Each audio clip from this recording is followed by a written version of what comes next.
சென்னை தியாகராய நகரில் உள்ள ஹபிபுல்லா சாலையில் தனியாக வீட்டில் இருந்த மூதாட்டி கழுத்தறுத்து கொலை செய்யப்பட்ட சம்பவம் அதிர்ச்சியை ஏற்படுத்தியுள்ளது. இது தொடர்பான கூடுதல் தகவல்களை நமது செய்தியாளர் லாவண்யாவிடம் கேட்கலாம். லாவண்யா, சொல்லுங்க, இந்த கொலைக்கான காரணம் குறித்து ஏதேனும் தகவல்கள் தற்பொழுது வரை தெரிய வந்திருக்கிறதா? சென்னை தியாகராய நகரில் இருக்கக்கூடிய ஹபிபுல்லா சாலையில் இருக்கும் வீட்டில் தனியாக வசித்து வந்த பெண் வந்து கழுத்தறுக்கப்பட்டு கொலை செய்யப்பட்டிருக்கிறார்.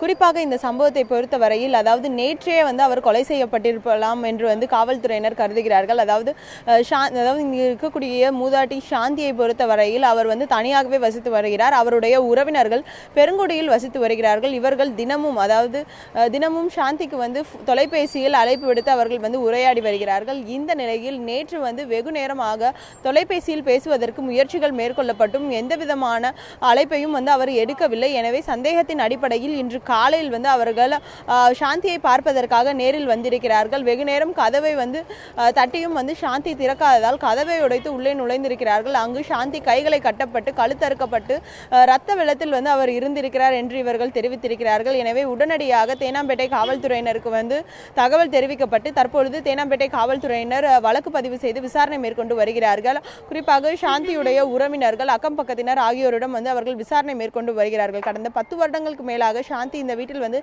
தனியாக இருக்கும் காரணத்தினால்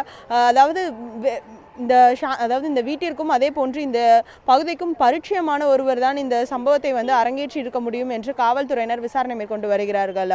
மோகன்ராஜ்.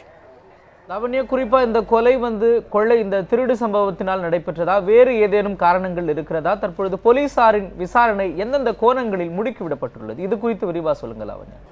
ஹபிபுல்லா சாலையை பொறுத்த வரையில் இது மிகவும் பரபரப்பு நிறைந்த சாலையாக இருந்து வருகிறது.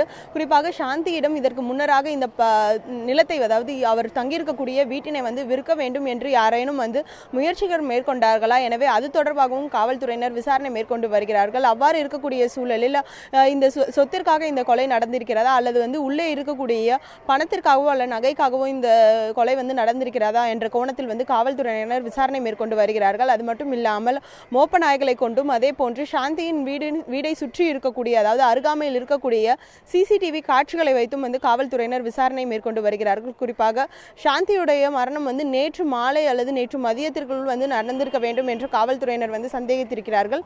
எனவே அதன் அடிப்படையில் விசாரணை காவல்துறையினர் மேற்கொண்டு வருகிறார்கள். எனவே நேற்று முன்தினம் சாந்தி உறவினருடன் பேசியதாக கூறப்படுகிறது. எனவே நேற்று முன்தினத்திலிருந்து இன்று காலை வரை பதிவாகி இருக்கக்கூடிய சிசிடிவி காட்சிகளையும் காவல்துறையினர் தற்பொழுது ஆய்வு மேற்கொண்டு வருகிறார்கள். அதன் அடிப்படையில் விசாரணை மேற்கொள்ளப்பட்டு வருகிறது. அது மட்டும் இல்லாமல் மோப்ப நாய்களை கொண்டும் அதே போன்று தடயவியல் துறை நிபுணர்களை கொண்டும் இந்த விசாரணையானது தற்பொழுது முடுக்கிவிடப்பட்டிருக்கிறது. மோகன்ராஜ்.